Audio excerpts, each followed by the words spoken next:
नमस्कार, मी प्राची साळुंखे बुलेटिनमध्ये आपलं स्वागत करते आणि पुढील काही मिनिटात आपण घेणार आहोत महत्त्वाच्या बातम्यांचा वेगवान आढावा स्पीड न्यूजमधून। सुरुवात करतोय महत्त्वाच्या बातमीने। राज्य मंत्रिमंडळाची महत्त्वपूर्ण बैठक आज पार पडली आहे। या बैठकीत अनेक महत्त्वाचे निर्णय घेण्यात आले असून राज्यातील हॉटेल्स व्यावसायिकांसाठी दिलासादायक निर्णय देखील घेण्यात आलेला आहे। आरोग्य मंत्री राजेश टोपे यांनी पत्रकार परिषदेत याबाबत माहिती दिली आहे। त्यानुसार आता 15 ऑगस्ट पासून राज्यभरातील हॉटेल्स, रेस्टॉरंट्स, मॉल्स नाही रात्री 10 वाजेपर्यंत सुरू ठेवण्यास परवानगी असणार आहे। मात्र कोरोना प्रतिबंधात्मक लसीचे 2 डोस घेतलेल्यांनाच मॉलमध्ये प्रवेश मिळणार। राज्य सरकारने राज्यातील सर्व शाळा येत्या 17 ऑगस्ट पासून सुरू करण्याचा निर्णय घेतला होता। या निर्णयाला राज्य सरकारने ब्रेक दिलाय।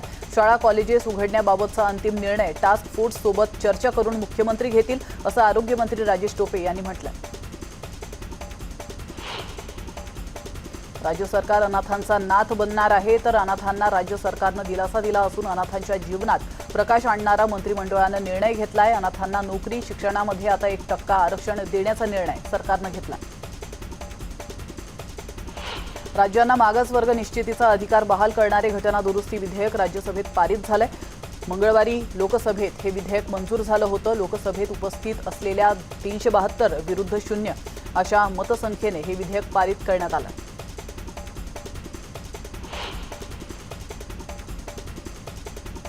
मराठा आरक्षणावरून केंद्र आणि राज्य सरकारमध्ये वाद संपत नाहीयेत। आरक्षणावरून शिवसेनेनं केंद्र सरकारला धारेवर धरलंय। मराठा आणि धनगर समाजाला भाजप आरक्षण देईल असं भाजप नेते रावसाहेब दानवे वारंवार सांगत असतात, पण जेव्हा 50% आरक्षणाची मर्यादा उठवून राज्यांना आरक्षण देण्याच्या सूचनेवर संसदेत मतदान घेण्यात आलं तेव्हा रावसाहेब दानवेंचं तोंड बंद का होतं, असा सवाल शिवसेना खासदार विनायक राऊत यांनी केला। संसदीय विधेयकात 50% पेक्षा जास्त आरक्षण संदर्भात काहीच निर्णय घेतला गेलेला नाहीये। आरक्षण विरोधातील भूमिका पुन्हा एकदा सिद्ध झाली असल्याची जोरदार टीका काँग्रेसचे प्रदेशाध्यक्ष नाना पटोले यांनी केली। 50%ची मर्यादा उठवल्याशिवाय फायदा होणार नाही, तर घटनाविरोधी विधेयकात स्पष्टता नसल्याची भूमिका शिवसेना खासदार संजय राऊत यांनी मांडली आहे। ते संसदेत बोलत होते। राज्यसभेत विरोधकांकडून घालण्यात आलेल्या गदारोळामुळे सभापती व्यंकय्या नायडू भावूक झालेत। व्यंकय्या नायडू यांना विरोधकांच्या गदारोळामुळे आपण रात्रभर झोपू शकलो नाही असं सांगताना त्यांना अश्रू अनावर झाले होते। राज्यसभेत मंगळवारी पेगासस आणि कृषी कायद्यांवरून विरोधकांनी गदारोळ घातला। विरोधी पक्षातील काही खासदार वेलमध्ये जाऊन डेस्कवर चढले आणि आसनाच्या दिशेने नियम पुस्तिका त्यांनी फेकली। तसंच जय जवान जय किसानच्या घोषणा देखील त्यांनी दिल्या होत्या। उपमुख्यमंत्री अजित पवार यांनी पंतप्रधान नरेंद्र मोदींना पत्र लिहिलंय। बेळगाव कारवार संयुक्त महाराष्ट्राबाबत हे पत्र पाठवण्यात आलेलं आहे। या पत्राद्वारे संयुक्त महाराष्ट्रासाठी मदत करा, कर्नाटकातील मराठींवरील अन्याय थांबवा, तोवर महाराष्ट्र शांत बसणार नाही, असं अजित पवार यांनी या पत्रात नमूद केलं। भाजपचे ज्येष्ठ नेते राधाकृष्ण विखे पाटील आणि हर्षवर्धन पाटील यांनी देशाचे पहिले सहकार मंत्री अमित शहा यांची भेट घेतली आहे। यावेळी सहकार कारखानदारी, सहकारी बँक आणि सहकार क्षेत्राशी संबंधित सर्वच प्रश्न आणि कराव्या लागणाऱ्या उपाययोजनांबाबत सविस्तर चर्चा झाली आहे। बीकेसीमध्ये जपानी पद्धतीच्या मियावाकी वनीकरणाला सुरुवात झालेली आहे। पर्यावरण मंत्री आदित्य ठाकरेंच्या हस्ते वृक्षारोपण करण्यात आलं असून मुंबईत अधिकाधिक हिरवाई निर्माण करण्यासाठी कमीत कमी जागेत अधिकाधिक झाडे असणारी जपानी पद्धतीची मियावाकी वने विकसित करण्याचा शासनाचा मानस आहे। परभणीतील गंगाखेड पालिका सभागृहात गटारीची पार्टी करण्यात आली होती। हा सर्व प्रकार सीसीटीव्ही कॅमेऱ्यात कैद झाला होता। मात्र या प्रकरणाची चौकशी करण्याचे आदेश दिल्यावर अनेकांचे धाबे दणाणलेत। गंगाखेडचे मुख्याधिकारी चोराला सोडून संन्यासाला फासावर लटकवण्याच्या तयारीत असल्याचा प्रकार समोर आलाय। या पार्टीच्या प्रकरणात सफाई कर्मचाऱ्यांकडे खुलासा मागितला। तुळजापुरातील मंकावती तीर्थकुंड हडप केल्याची बातमी न्यूज 18 लोकमतने दाखवली आणि आता या प्रकरणी अखेर देवानंद रोचकरी आणि त्यांचे बंधू बाळासाहेब रोचकरी यांच्यावर गुन्हा नोंद करण्यात आलेली आहे। मंकावती तीर्थकुंड स्वतःच्या नावावर करण्यासाठी बोगस कागदपत्र आणि पुरावे तयार करणं, फसवणूक करणं या आरोपांखाली त्यांच्यावर गुन्हा दाखल करण्यात आला।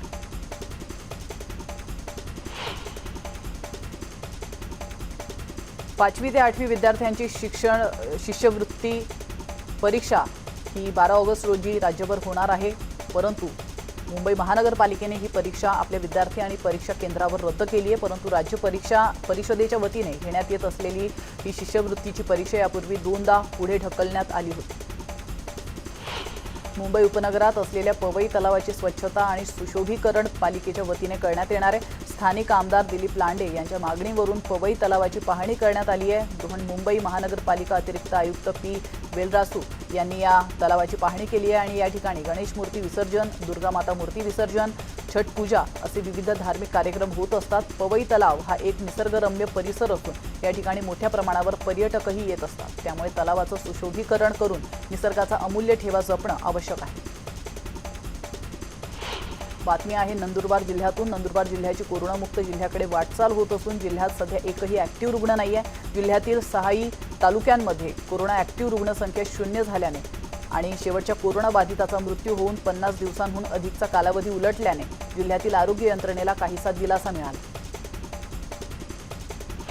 चंद्रपूर जिल्ह्यातील चिमूर तालुक्यातल्या कोलारी नदीत रसायनयुक्त पाणी सोडलं गेल्याने जलप्रदूषणाची स्थिती गंभीर झालेली आहे। आपण या दृश्यांच्या माध्यमातून पाहू शकतो। शंकरपूर गावाजवळच्या मेंढेगाव कोलारी दरम्यान ही कोलावरी नदी आहे आणि या नदीच्या काठावर सियॉन ॲग्रो ही सोयाबीन तेल निर्मिती करणारी कंपनी आहे। या कंपनीने आपले रसायनयुक्त सांडपाणी कोलारी नदीत सोडल्याने नदीच्या पाण्यावर तवंग पसरला असून पाणी पांढरं झालंय आणि असंख्य माशांचा या ठिकाणी मृत्यू झाल्याचं देखील आपण पाहतो। महाराष्ट्रात पुन्हा एकदा बैलगाडा शर्यत सुरू व्हावी यासाठी वडगाव मावळ या ठिकाणी आंदोलन करण्यात आले। महाराष्ट्राच्या ग्रामीण संस्कृतीचे प्रतीक असणारी बैलगाडा शर्यत पुन्हा एकदा सुरू व्हावी, या खेळाशी ग्रामीण भागातील लाखो तरुणांचे भावनिक नाते आहे। या बाबींचा विचार करून बैलगाडी शर्यत सुरू करावी यासाठी वडगाव तहसीलदार माजी राज्यमंत्री बाळा भेगडे यांच्या नेतृत्वाखाली बैलगाडा शर्यत चालू व्हावी हे आंदोलन छेडण्यात आले। बैलगाडा शर्यतीवरील बंदी उठवावी म्हणून बुलडाण्यात स्वाभिमानी शेतकरी संघटना आक्रमक झाली आहे। स्वाभिमानी शेतकरी संघटना आता रस्त्यावर उतरली आहे। शेकडो शेतकरी यावेळी रस्त्यावर उतरल्याचं पाहायला मिळालं होतं। बैलगाडा शर्यत सुरू करावी अशी मागणी करत आज अहमदनगर जिल्ह्यातील राहुरी या ठिकाणी बैलासह लक्षवेधी रास्ता रोको आंदोलन करण्यात आलं होतं। जर राज्य सरकारने ठोस निर्णय घेतला नाही तर तीव्र आंदोलन छेडण्याचा इशारा आंदोलकांनी दिलाय। पेटा हटवा, बैल वाचवा असा नारा देत आज शेतकरी आणि बैलगाडा संघटनेच्या कार्यकर्त्यांनी राहुल येथील बाजार समिती समोर रास्ता रोको आंदोलन केल्याचं आपण पाहिलं। घोडा बैलांसह शेतकरी रास्ता रोको आंदोलनात मोठ्या संख्येनं सामील झाल्याचं चित्र आपण पाहतो।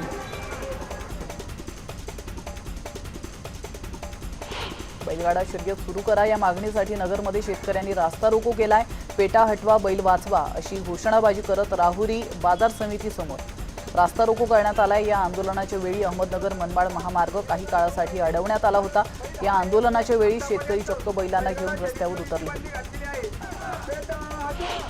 वाशिम जिल्ह्यातील रस्त्यांची मोठ्या प्रमाणात दुरावस्था झाली आहे, त्यामुळे स्थानिक ग्रामस्थ आक्रमक झाले असून रिधोरा ते खेरखेडा रस्त्यावर ग्रामस्थांनी आंदोलन केलंय। रस्त्यावर बेशर्माची झाडं लावून प्रशासनाचा निषेध या नागरिकांनी केला। बातमी आहे दौंडमधील नगरसेवक नगराध्यक्षांमधील वाद विकोपाला गेलेला आहे। पिपाण्या वाजवत राष्ट्रवादी काँग्रेसच्या नगरसेवकांनी विरोधी नगराध्यक्षांचा निषेध केला।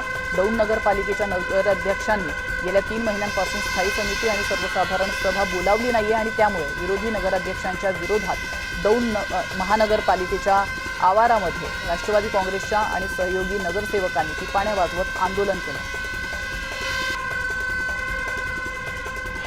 अमरावती जिल्हाधिकारी कार्यालयासमोर बेघर महिलांचं आमरण उपोषण सुरू आहे।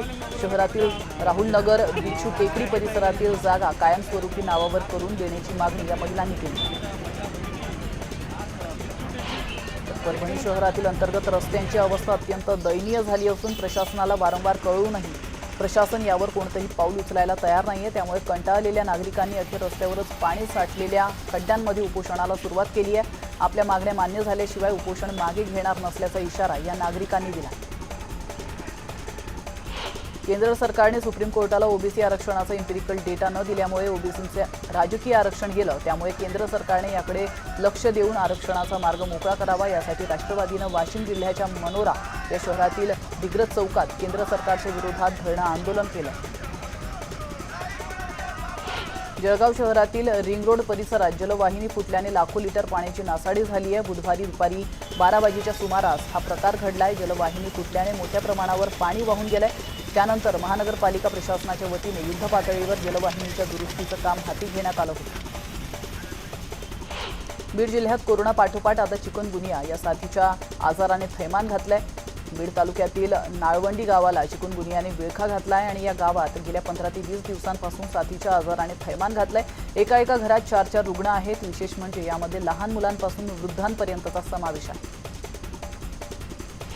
आंतरराष्ट्रीय ख्यातीतील चित्रशिल्पकार प्रमोद कांबळे यांनी नगरकरांसाठी एकूणच सर्व कला रसिकांसाठी आपल्या छंदातून निर्माण केलेले अनोखे कलादालन खुलं केलेलं आहे। आपण या दृश्यांच्या माध्यमातून पाहतोय कांबळे यांच्या गुलमोहर रोडवरील स्टुडिओत हे दालन आहे आणि हे दालन त्यांनी स्थापन केलेलं आहे। देश विदेशातील वैशिष्ट्यपूर्ण असे 2 इंचापासून ते 20 लिटर क्षमतेचे असलेले या ठिकाणी सर्व कलाकृती तुम्हाला पाहायला मिळतील।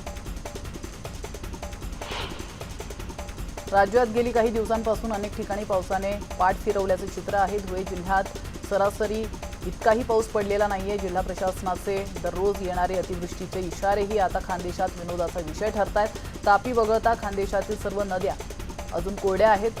धुळे जिल्ह्यात तर नदी नाल्यांना अजून एकही पूर आला नसल्याने भूजल पातळीही वाढलेली नाही। गेल्या महिनाभरापासून पावसाने दडी मारल्यामुळे मालेगाव मनमाडसह नाशिकच्या ग्रामीण भागातील शेतकरी पुन्हा संकटात सापडलाय। 2-4 दिवसात पाऊस झाला नाही तर दुबार पेरणी करण्याची वेळ बळीराजावर येऊ शकते। पावसाने पाठ फिरवल्यामुळे हवालदिल झाल्याचं दिसतंय। बीड जिल्ह्यात पावसाने गेल्या 20 दिवसांपासून दडी मारल्याने खरीप पिके धोक्यात आलेले आहेत। मूग, उडीद, सोयाबीन, तूर, मका, कापूस पिवळे पडू लागल्याने आता शेतकरी संकटात सापडल्याचं चित्र पाहायला मिळतंय। नदी नाले आणि ओढ्याला पाणी नसल्यामुळे जनावरांच्या पिण्याच्या पाण्याचा प्रश्न देखील आता चव्हाट्यावर आला।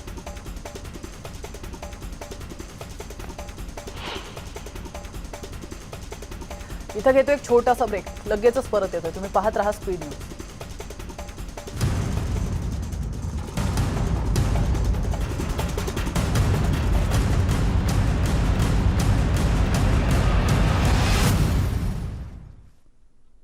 ब्रेकनंतर पुन्हा एकदा आपलं स्वागत आहे आणि पुन्हा एकदा आपण घेणार आहोत उर्वरित बातम्यांचा वेगवान आढावा। सुरुवातीलाच बातमी आहे अपघाताची। पंढरपूरमध्ये भीषण अपघात झाला असून अहिल्या पुलावर डंपरचा अपघात झालाय। कठडा तोडून डंपर चंद्रभागेच्या पात्रात पडलाय आणि या अपघातात डंपर चालकाचा मृत्यू झाला असून अनंत माने असं या चालकाचं नाव आहे। वंशाला दिवा पाहिजे, चक्क सासू सासऱ्याने सुनेला मारहाण केल्याची घटना बीडमध्ये घडली आहे। तसंच या महिलेला घराबाहेर काढण्यात आल्यामुळे या पीडितेवर बेघर होण्याची वेळ आली आहे। याबाबतचा अधिक तपास पोलीस करतात।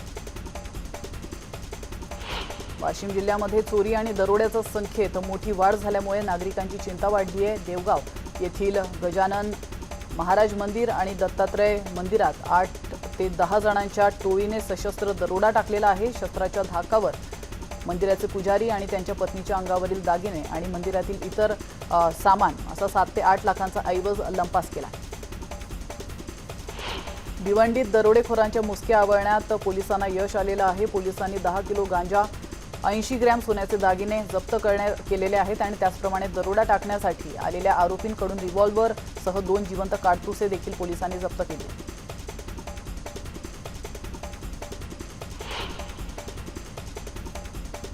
यासोबतच स्पीड न्यूज मध्ये वेळ झाली इथंच थांबण्याची, मात्र तुम्ही कुठेच जाऊ नका, पाहत रहा न्यूज 18 लोक।